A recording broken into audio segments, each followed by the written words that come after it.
All right, and welcome back to day 8 as an Amarr pilot, starting off in EVE Online.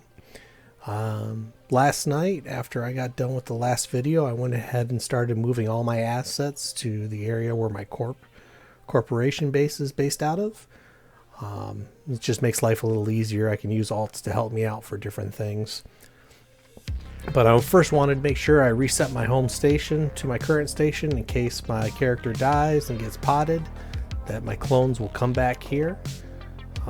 Otherwise I would have to jump 20-30 jumps in order to get back to where all my stuff is at.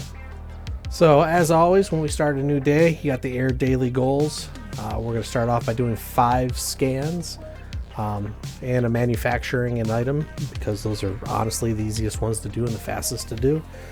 Since I'm at my home base, I can also use my corporation's blueprints that I have shared between my different characters. I still have my blueprints, but I can now pool my assets and makes it a little easier for production purposes. Go ahead and just produce a crystal for myself.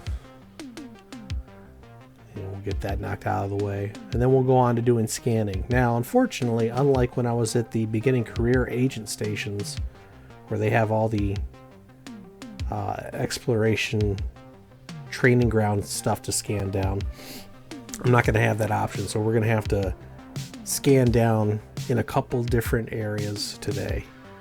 I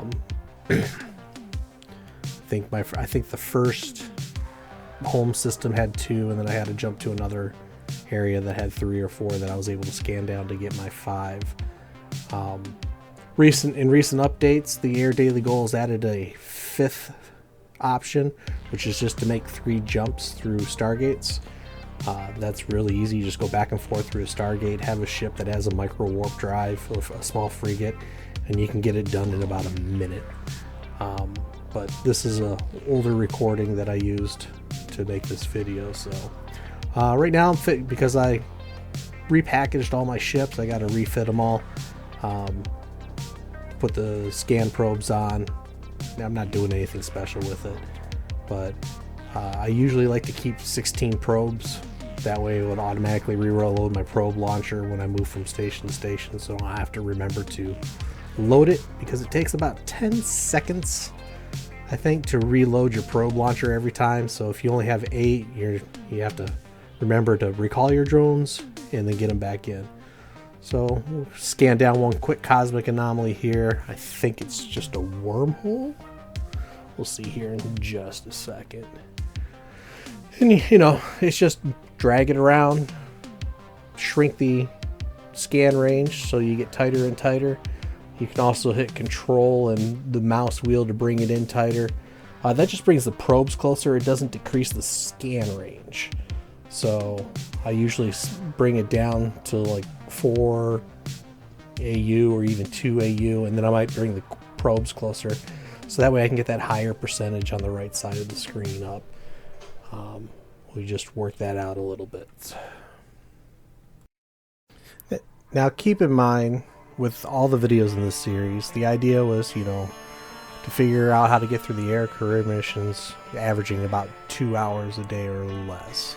So today we're just kind of wrapping things up, getting in the new area, and we'll do a few different things to chip away at that air career mission. Now, as we work on scanning down different anomalies to get our daily goal done, just want to remind everybody, please subscribe, like the channel, comment, tell me what you like, tell me what you don't like. Keep in mind, I do have plans coming up to do a really big guide series. Go even in more detail than this 1,000-foot overview we're doing with this Amarr pilot series. Over the holidays, I was working on a really big project. Probably, I'd say about 25% of the way through with what I want to do. It's a surprise, I'm not going to tell you yet, but it's going to be something that I think will benefit both new players and existing players. At least that's the goal. Just stay tuned into the channel, subscribe as things come out. You'll see. Working down, scanning a few more items here.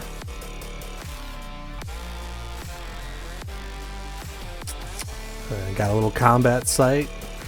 I'm not really going to worry about that combat site right now. In the air career mission, it does tell you to enter into the different combat sites, but you can actually do the combat sites that don't require you to scan down to complete those goals. The advantage to the combat sites that you scan down is they, I think, will allow you to possibly get escalations at a higher percentage than just the regular anomaly sites. Not 100% sure on that, but I think that's the way it works. Scan down those wormholes. You got to scan down, I think, 50 wormholes. You got to scan down quite a few wormholes for another air career. You don't have to go in them, but if you want to get the gas scans and entering gas zones, you will eventually have to go in there. But you can actually complete the air career missions by not even going into a wormhole or doing the gas sites. Not like it's hard, it's a high risk, high reward type thing. We found a deep flow rift. This is a pretty simple, straightforward thing. I brought in one of my alts to help me with it. You can do it with your scout, but you need to equip a tractor beam. Ideally, I usually bring in a destroyer and put 2 tractor beams on it, and you got to keep an eye on that instability. If you put 3, you could max it out, and then you get a bunch of rats that pop in through the system. They will pretty much kill your scout ship. Your destroyers could handle them, but it's no big deal. So I've got my catalyst on my one alt just pulling those canisters out of the little rift here, and then I have this character picking them up real quick. When you're doing this, your tractor beams auto turn off, and then you have basically 20 minutes to get 21 canisters, which with 2 tractor beams could probably be done sometimes in 15 minutes. And you usually get about 20 million worth of loot, those little red loots, when you hack these canisters, and then you get those sleeper datas too. So, that was about 18 million right there. It's nothing spectacular, but for a beginning player, I mean, that pretty much buys and equips any frigate that you want. And it's not hard. You just have to be careful not to overdo the tractor beams. And then we moved on and scanned down a few more. But yeah, I like those deep flow rifts. They're not hard, they're not complicated. You just got to watch what you're doing. You pick up the canisters. And it's probably the easiest money you can make doing an exploration of any sort. They don't appear often, but I know in one game session, when I was really working on the Explorer Career Agent missions, I got like 5 or 6 in an hour and made 100 million pretty quickly. So it's definitely worth doing. Like I said, put a tractor beam on your scout ship. It says you get salvage benefits, and most people usually put salvaging on there, but put one in your cargo bay and get a mobile depot, and you can switch them out as necessary. Alright, so now I'm re-equipping my Venture. I believe I have the Plagio Clace rocks to still mine. But first, I'm going to go ahead and make a quick trip over to Jita. And I'm going to fully equip my Venture here, get the rigs fit, warped over. Got the things that I wanted. Now I recommend in your locations and your bookmarks, you save your local hubs. It makes it easier to find. I have my locations window kind of hiding there on my lower right behind my doggy on the rocket. I'm going to go ahead and simulate everything that I want on the ship, save the fitting, and then I can just say buy and fit, and that way I don't have to search through the entire market to find each individual item. Makes life a little bit easier. Don't forget to put your drones in the ship. They're always helpful. The sooner you can get to Tech 2 drones, the easier mining in the venture becomes when you have rats on grid. NPC rats, at least. Tech 2s will melt most of them in high sec pretty quickly.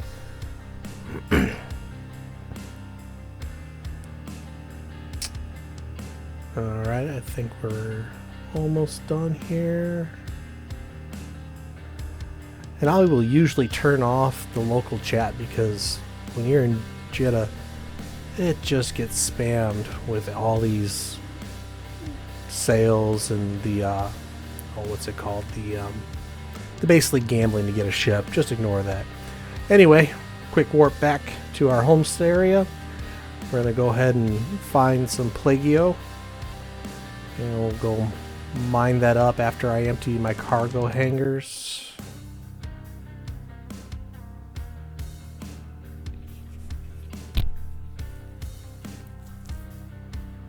Should be some in this system, or I gotta jump a system away. Yep, I gotta just jump one system, no big deal.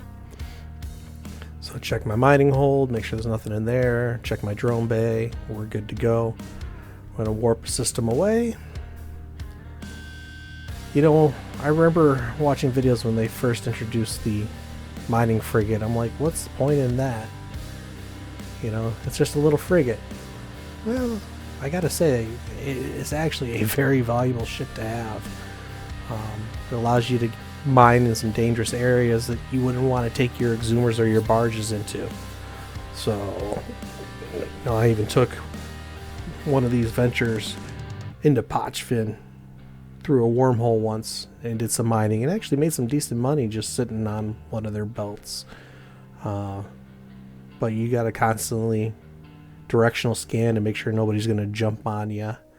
If you see anything come on grid, get out of there. They will gank you so fast. You know, you're in a frigate, so you're made of paper. You might survive one, maybe two shots, depending on the type of ship. But most ships that can sneak up on you can usually one-shot you.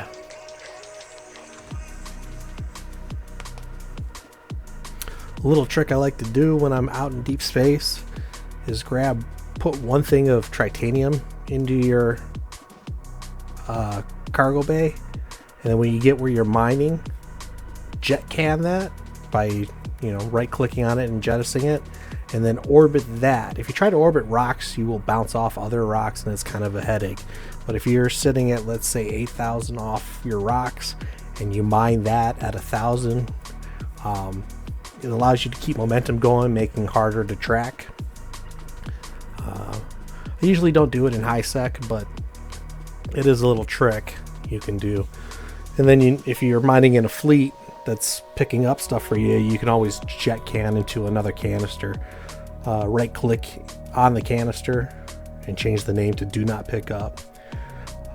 Really quick, this is an easy one to do. I should have done it sooner, but you can just take any one of your blueprints and just do a one-time copy, one-time material efficiency, and a one-time material and time efficiency. It's very fast to do that, and obviously in order to do that you have to buy a blueprint. So I recommend just doing ammo because most of that research can be done in under 4 minutes, and they'll give you other blueprint copies to use in that research. If you usually only have one research skill to start, you can use the skills necessary to kind of bump it up to 2 or 3. If you have skill points, you know, you could spend a couple thousand skill points to get those skills. That way you can knock out all 3 of those air career missions in a matter of seconds. Alright, we're moving on. Looks like I got the Plagio done. We're going to move on to the mining career agents. You got to do 20 mining agent missions. Just do level 1s. Don't bother with level 2s. It's, you know, you need a little bigger cargo hold, I think, for the level 2s than the Venture might have. I think you can do level 2s in a Venture, but you got to mine more, so they take a little more time. The idea is to get these 20 mining agent missions done as quickly as possible, just do it in the venture, do level 1s, and do it as quickly as possible. You can go into the mission agency, I believe it's Alt-M, find the nearest agent that does mining, and it's going to take probably an hour or two to get through all 20 mining missions. Of the career agents, getting your 20 missions done for mining, for distribution, and is it enforcer? Or security, that's what it's called. The security agents, getting those 20 knocked out, usually takes an hour to 2 hours. It is the mining missions are low risk, low reward. So if you had a long day at work and just kind of want to do something casual, jump in your miner, go do a mining mission. You get some LP points, you can buy some implants or faction ammo to sell on market, or even just for your own personal use. The loyalty points aren't a lot. You can boost them up with certain skills. They're in the social tab of your character. And I believe you actually get some of those skill books through the air missions. So you get you train those skills up, you get bigger payouts for ISK, and then you get bigger loyalty point payouts on those missions.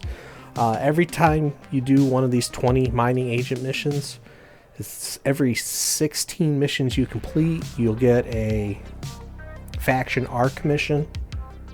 Oh shoot, what are those things called? Anyway, they're specialized missions that help you boost your overall standing with that faction. So you'll get, just by doing the 20 mining, 20 distribution, and 20 security, you'll get probably 4. It's 16 divided by 60. So mathing is not mathing today. Yeah, I think you'll end up with 4 storyline missions. That's what those are called. So just keep track of that. And the rule of thumb for storyline missions is you get to, the mission level will be whatever the highest average of total missions run. So if you ran 10 level 1 missions and then ran 6 level 2 missions, it'd be a level 1 storyline mission for you. So you kind of need to be careful with that. If you're doing a bunch of level 4 security missions or a bunch of level 4 distribution missions, you could end up with a level 4 security mission. And if you don't have the proper ship for the level 4s, it can be very difficult. So you want to try to, if you're running a bunch of distribution missions, let's say, you want to try to make sure that the missions aren't any higher than what you can handle with a security mission, because a lot of the storyline missions end up being security missions. And if you turn them down, you could lose some standings, depending on how many other missions you turn down. You're limited to only turning down like 1 every hour or something like that. And the mining missions are just repetitive. You go up to a spot, mine some weird ore you can't use or reprocess, give it to the mission agent. Rinse, wash, repeat.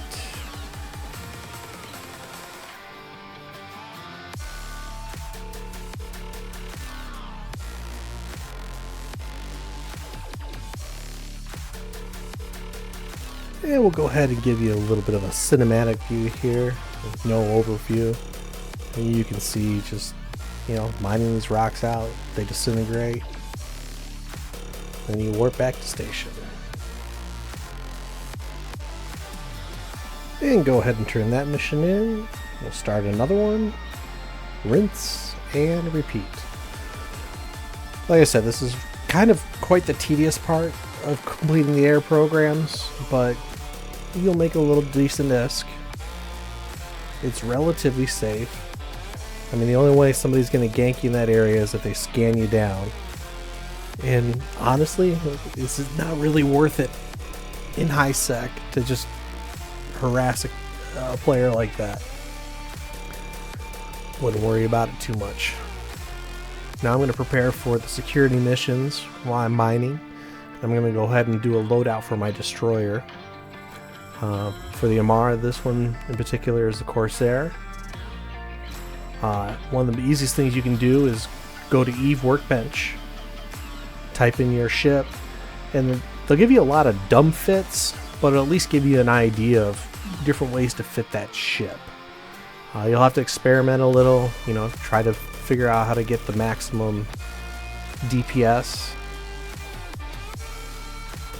and the maximum tanking. In general, you know, your destroyers aren't going to be high tank, but they're going to be high damage. So it's just go, go, go. There are times when I'm running with the destroyer, you got to warp out and warp back in. And with the Amarr, you're not focused on shield tanking, you're focused on armor tanking. So you're going to have to learn to pulse that armor tank button as needed. And your shields are going to drop pretty quick when you get into a battle. So it's all about managing your armor and your repping of the armor. Usually if I'm taking a lot of damage and I say get down to 20 or 30% armor, that's usually when I'll warp out, warp to a station, repair all the armor, dock in station, and then immediately undock. And when you dock in station, your shield goes automatically to max. Yep, so we're just going to keep running mining missions while I play around with this Corsair fittings.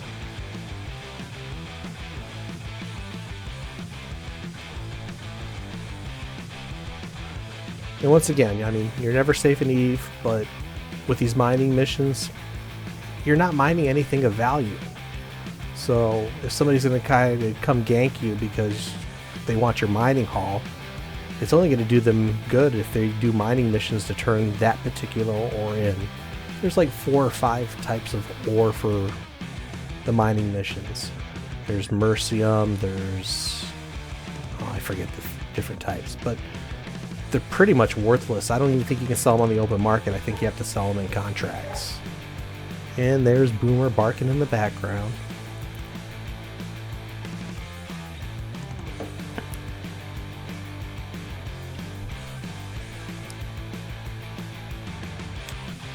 I think I almost got that fit figured out.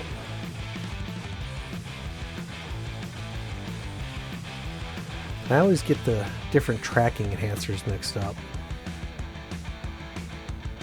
So it looks like that fit will work. You know, I'm not cap stable, but that's because of the armor repair. If I turn that off, I'm pretty sure that would be cap. You're cap stable until you turn on the armor repair. And if you need the armor repair running for more than 1.5 minutes, you might be in trouble. And that's why you pulse it on and off. Ooh, I got some more skill points here. You pulse the armor repair on and off as needed. It always is worthwhile knowing how much each cycle gets you. So, you know, let's say you get 50 points to your armor. Don't turn it on if you're only down 30 points, because you're just going to waste the cycle. And let's say you are down, let's say you're down half, turn it on, and when you get, you know, 90% the way full, just turn it off. You know, try to save that cap. Alright folks, that's it for the night. We'll pick up with more mining ops tomorrow.